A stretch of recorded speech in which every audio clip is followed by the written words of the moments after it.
Hey, Brian, if you could kind of reintroduce yourself and more importantly, tell us a little bit about your family and where you're at now, and if you're sleeping yet. Yeah. We make our home in Sarasota, Florida now, where the Orioles spring training resides these days. And we have three kids, 4, and 6 months. And our 6-month-old has just recently started sleeping through the night. So praise the Lord. Anyone that happened to have ever prayed for a parent that needed sleep, I have been on the receiving end lately. So I got involved in FCA as through the video. Kind of, some of you might have heard, my dad was a college baseball coach and was involved in FCA from the time I was very, very young. So FCA has held a special place in my heart from birth, pretty much. So I love the mission. I love everything about it, and the way FCA pairs sports with certainly the gospel, and really the only thing that matters to hopefully all of us that are sitting on this screen. And if you don't know the Lord sitting on this screen, I hope you'll realize through this that that is the purpose of our lives, is to know Christ and what he did for us on the cross, and that's the only place we really find our true life. Awesome. Thanks, Brian. Hey, I want to throw out a couple of rapid fire questions. And then what I really want to do is then open the floor for other people to be able to ask questions. And I don't want to hog too much of it, but came up with a few this afternoon. Who's the favorite pitcher that you ever faced? Like when they walk to the mound, you're like, this is going to be good. Well, all the Baltimore people will probably be a little shocked, but Mike Mussina, actually. I have no idea why, but I had I think my best numbers of any pitcher on the planet was against Mike Mussina. And it was sheer luck because he's too good to actually feel that way. But for some reason, it just happened that way. Awesome. And who's the least favorite that when they were walking to the mound, you're like, hey, coach, pinch hitter, come on? Well, I'd still be playing if I had less of those guys. But Tim Wakefield would be number one. I don't do the knuckleball thing, apparently. And Randy Johnson, probably right up there, number two. That's awesome. I don't know if a lot of people that do the knuckleball thing well. How about favorite stadium that you've played in? Obviously, besides Camden Yards. Besides Camden Yards, yeah. Away stadium, how about that? My favorite was old Yankee Stadium. Not the new one, too plush, but the old one was awesome. That's awesome. And I know we have at least one high school baseball player on the call and maybe more. Tell us about a pregame meal. Like, what did you eat before you went onto the field? Well, I was not like Jim Palmer, who always had to have pancakes. I was superstitious to some extent. Unfortunately, I would say not superstitious, but I like to do the same things at times, not eat the same meal over and over though. So I don't know.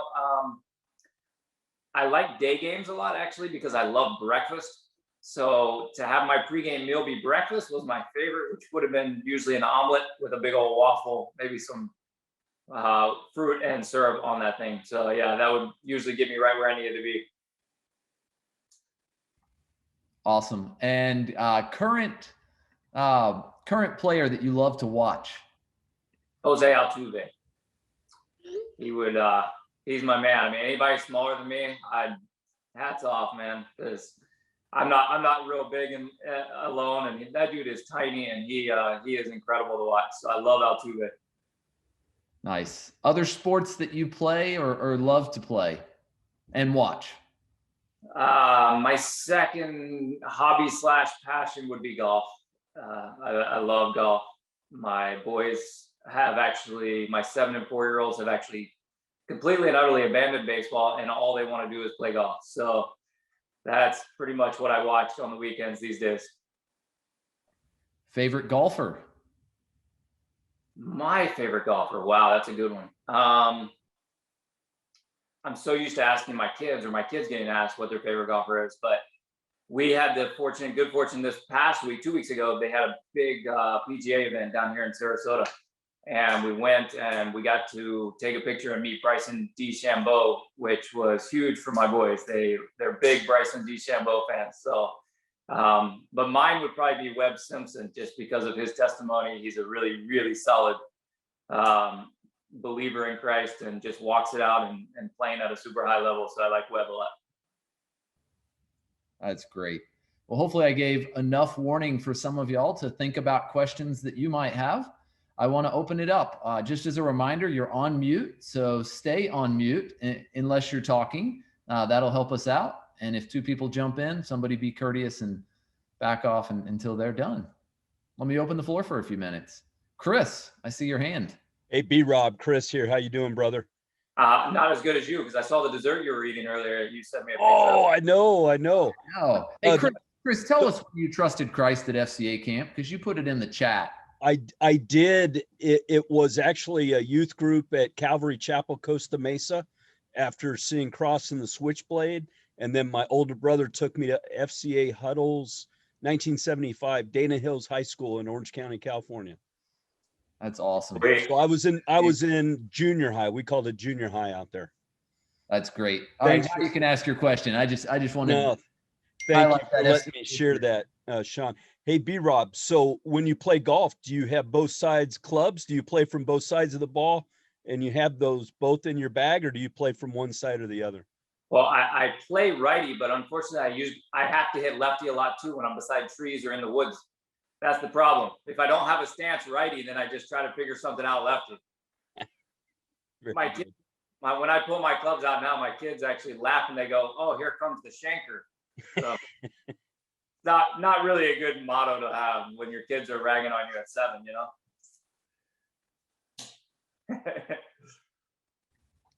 Great. Somebody else.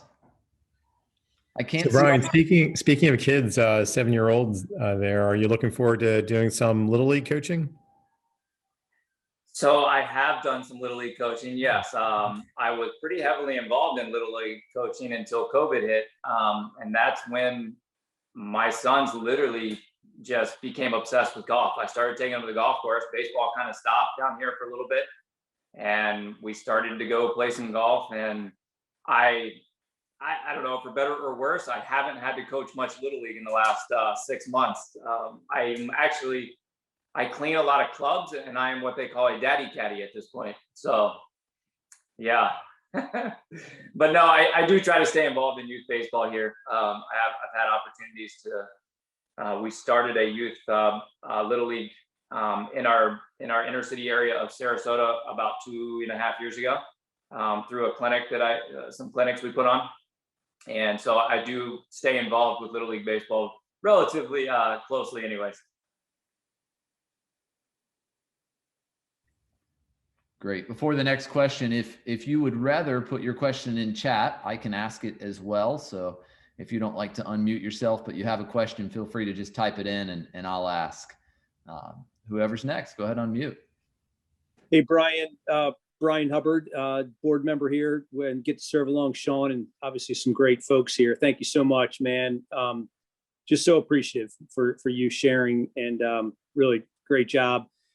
Hey, when you were playing, any kind of good, maybe 1 or 2 quick little stories on some fellowship, some good maybe Bible studies, or just maybe a chance where you got to lead somebody to Christ, or we're like, hey man, that guy would never come to a Bible study, and next thing you know, you're sitting there, open up the Word, or just a quick little fellowship story is something you used to do when you're on the road, or just yeah. Thanks for asking, Brian. Thanks for all your work on the board there too. I know it's a lot of work you put in. So,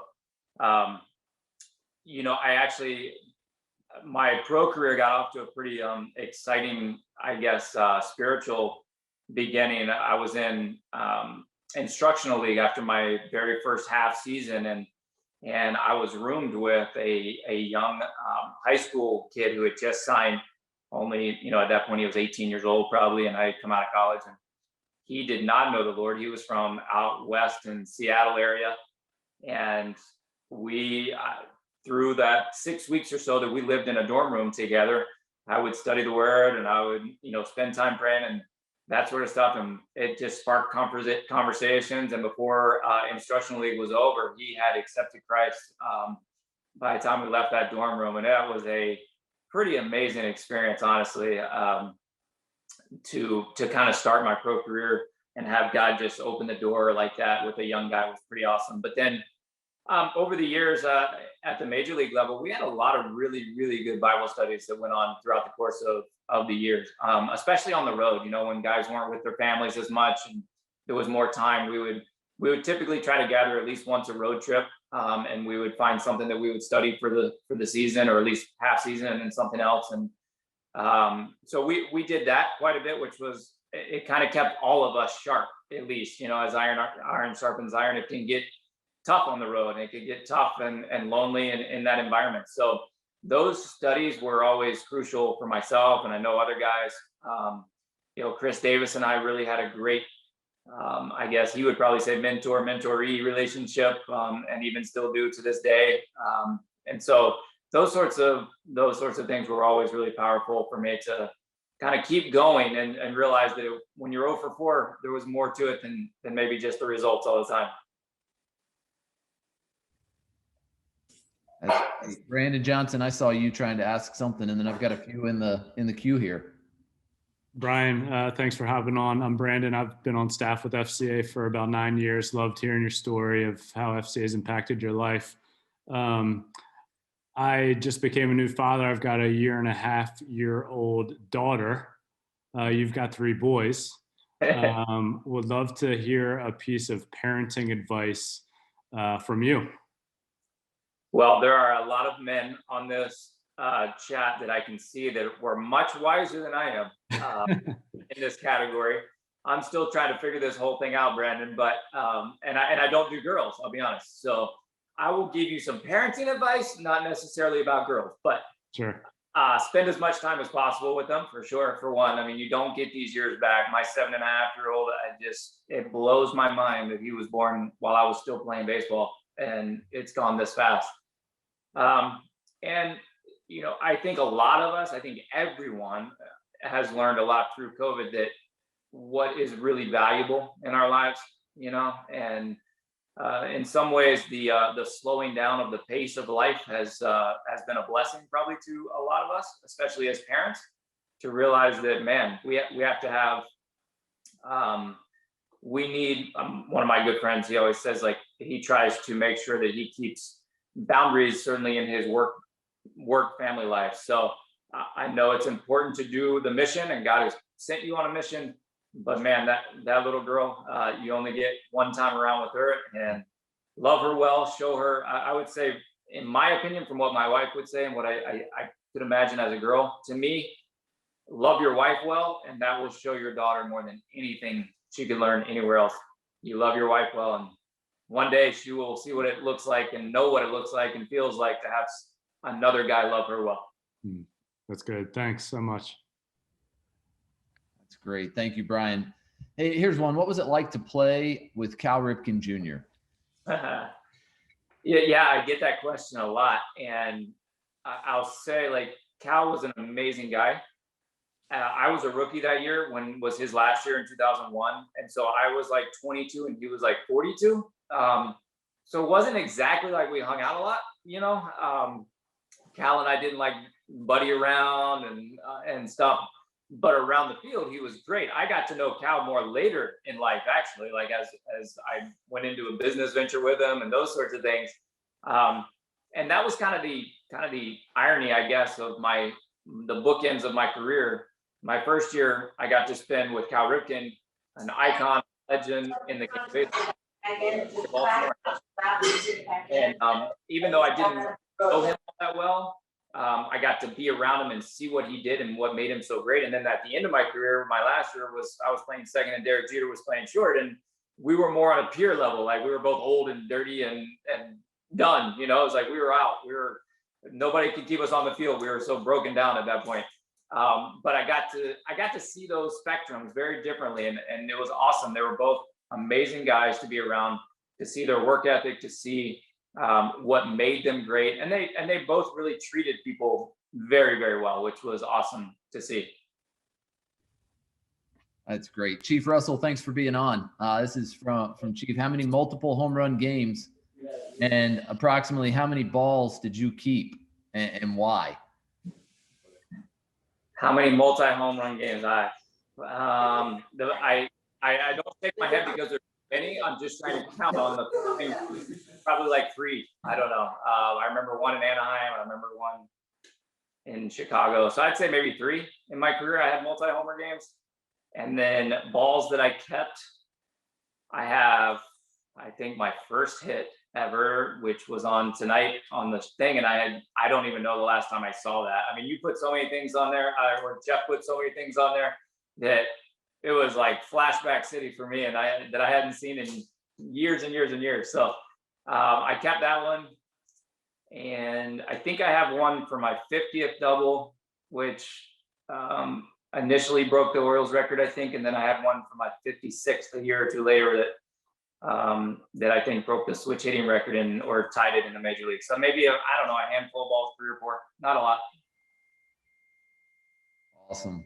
Frank, I see you trying to pop in. Go ahead. Sure. Thanks. Hey, Brian, Frank Kelly, thank you so much. And as a father of 3 sons and a daughter, 2 adopted, I just appreciate your story. But 2 of our boys played lacrosse at Carolina, UNC.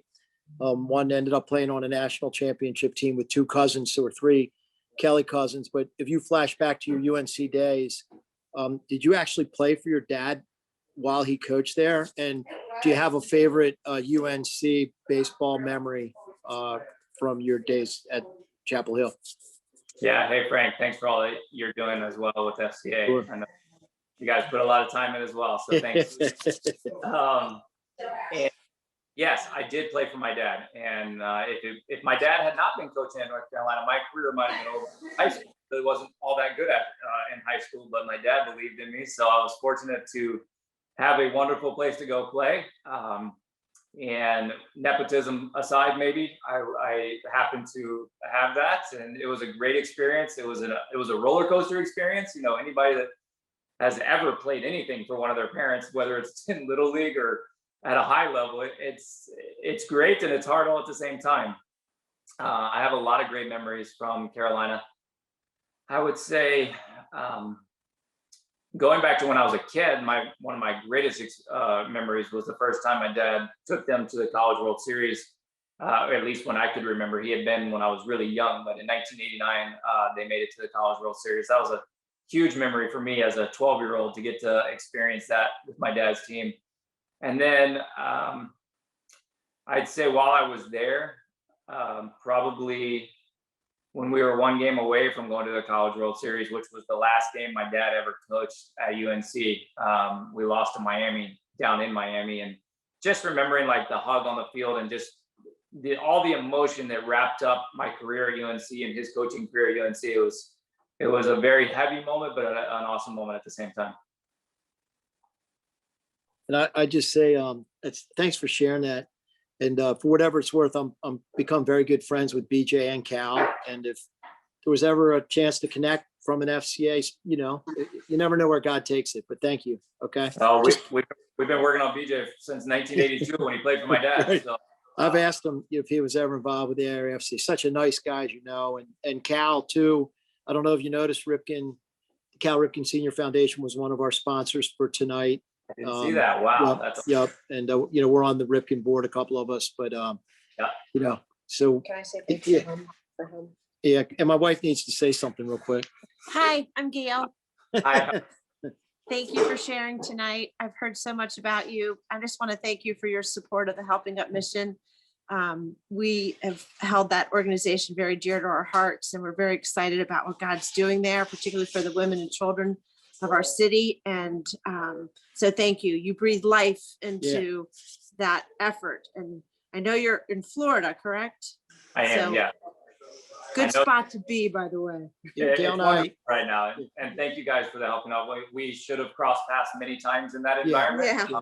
Don't think we have much. God took care of it. Yeah. And Absolutely. Chris has been great too. And, you know, we're very involved with FCA. It's a fundraiser for FDA tonight, but Helping Up Missions raised over 57 million towards 61. And it's coming down the home. It's really exciting for the women. And so we're all connected. You know, Chris Schrar was on the call tonight. We're all connected, and FCA's, you know, we're all one team. in Absolutely. Baltimore. We need all hands on deck in Baltimore. So thank you for coming back, and Yeah. turn it back to you, Sean. We don't want to. Yeah, I'm sorry, Sean. Man, oh, Gail, thank you for jumping in. I talk to Frank all the time. I love when you jump in. Thanks so much for that. Hey, I'm not sure which Moody asked this question. It just says Moody. Which game will you tell your grandkids about? Oh, Larry. I see you, and I know what Moody it is. I don't need any hints. Let's see here. What game will I tell my grandchildren about? Probably my very first game would be my guess. How do you not share? I shared a little bit on the story tonight, and you brought up Cal, Sean. It's like when you show up at Camden Yards, and I went to the All-Star game in '93 as just a kid fan, and I grew up in North Carolina where the only, we got Orioles games. I mean, that was the closest team to us. And so to all of a sudden walk out on Camden Yards on the field, and Cal Ripken's playing third and I'm playing short and Brady Anderson's playing left, and you're like, all these icons of the Orioles are there. And it was just a surreal feeling. And I felt very overwhelmed. I felt very uncomfortable, and I felt like I did not fit in whatsoever. But I'll definitely tell my grandkids that about that day. That's great. We have another question here from Courtney. Would you consider coming back to the Orioles as the coach? Hold on, let me get my wife. I'll be right back. Yeah, we just talked about how Florida is really a nice place to be, didn't we? Yeah. I mentioned it to Brandon earlier about just the precious time with my kids, and that I did that life for 15 years of being gone 180 days a year, and praise the Lord, I didn't have to do it away from my kids until the very end of my career. But it would be down the road quite a ways before I would ever consider investing that much time into that, I think, in my life right this second. That's great. Any other questions? I think I'm done in the chat room. Anybody else want to jump in with something? I'll jump in with one. Good to see you, Brian. You too, buddy. So have you been to any spring training games this spring? And what do we have to look forward to this year at Camden Yards? I have not been yet. I'm going Monday. I'm calling the game a week from today, actually. I only have one game in spring training, so I will be there next week. I've talked to Brandon Hyde some all spring. We played some golf together and things like that. And, I think obviously there are bright spots to look at in that organization. The wins and losses probably won't be all that bright still, but there are some really good signs, and there's some really good young arms that are coming through the system when you look at that. And then obviously Adley Rutschman, when was the last time the Orioles had the #2 prospect in all of baseball? I mean, I guess Matt Wieters was maybe the last one that was that high. Manny was probably close to up that high. And so, you get a #2 prospect in all of baseball, you've got an opportunity to build an entire franchise around that kind of player if he can live up to those expectations. I really love like Anthony Santander, and he's still only 25 or 26 years old and really turning into a phenomenal hitter. So I think that there are really bright spots coming, Keegan Aiken and a lot of those young arms that we'll see some this year will be really what the organization is trying to build around. And I think only maybe another couple of years will tell how well this whole plan has gone, but I think they're doing the right things. I mean, when you look at the way baseball is, they're not going to go outspend everybody, and you kind of got to go do it the way the Astros did it and the Cubs did it, and trim your payroll as much as possible, build a farm system with as many kids as you can, and then go from there.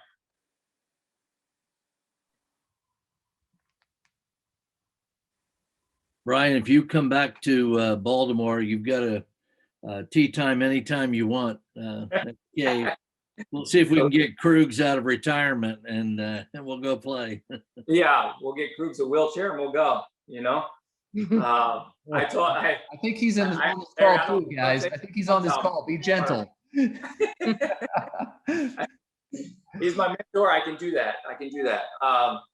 Yeah, when my 7-year-old started giving me strokes, I kind of put my clubs farther and farther back in the garage. Bad sign. He just showed his face, Brian. Where?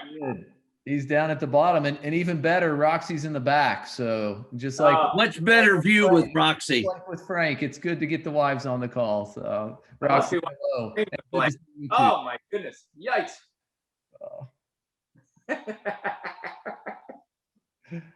That's great. Hey, Brian, one piece of advice for, I know I mentioned there's one baseball player on, he's a junior down in Texas. I know that because it's my nephew. Today's his birthday. So for his birthday present, what would be a piece of advice that you'd give to a young baseball player or young athlete of any sport? Maybe we can steal it and give it to our own kids. Yeah, absolutely. I give these same bits of advice to my kids all the time that for one, obviously we need to keep the sport in perspective, no doubt.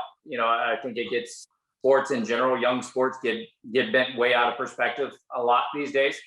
But for a kid who's passionate about what they do, that's great. They should be. And while what I tell my kids is that desire and passion and hard work will overcome everything else. Like everyone's got to be themselves. And like when I look at golf and my kids or that sort of thing, like I say, you have to be you. That's who I had to be. And it took me a long time to figure that out. At times I wanted to try and be somebody that I wasn't. And even I had coaches that wanted to try and make me somebody that I wasn't, until you become comfortable in who you are as a baseball player or an athlete of any sport.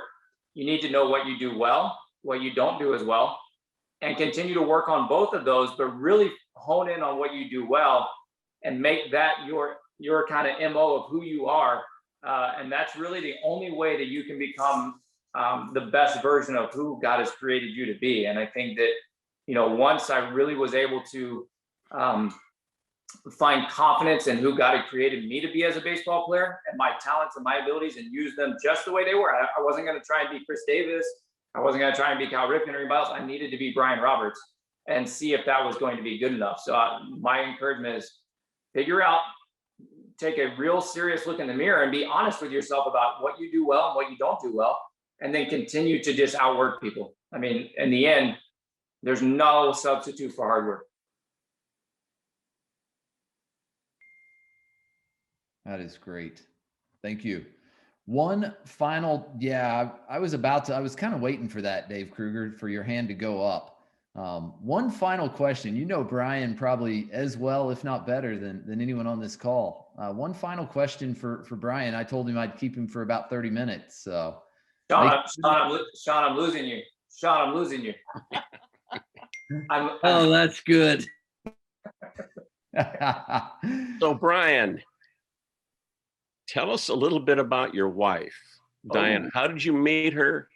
What was courtship like and getting married and life as a baseball wife and now out of baseball? Yes. My wife and I were set up on a blind date in 2007. And I left my first date and I came home to Jay Gibbons, my roommate, and he's like, how'd it go? I said, I'm pretty sure I will never go out with her again. That did not go well. And a year and a half later, we were married. So praise the Lord that she was able to get past me, and our courtship was wonderful. But like any relationship, there are a lot of ups and downs and struggles, and the Lord really sanctified us, honestly, through that process of dating, and drew us closer to him and made us more Christ-like through that process. And then we had some very, very, very expensive and good counseling through that process. Checks in the mail. And so we've been married for 12 years now. We've been blessed with two amazing biological sons, and then God really laid on our heart to adopt, and we adopted our third son 6 months ago. My wife was the only one in the hospital room with the birth mom during COVID, and so I met my son about 3 days later for the first time after she had been in the hospital with him, and it's been an incredible journey. She's an amazing wife, an amazing mother, a godly woman who leads multiple groups of women here in our town to Christ. And it's been awesome to see her grow in her walk with the Lord, and as a mom and as a wife, and putting up with all my nonsense.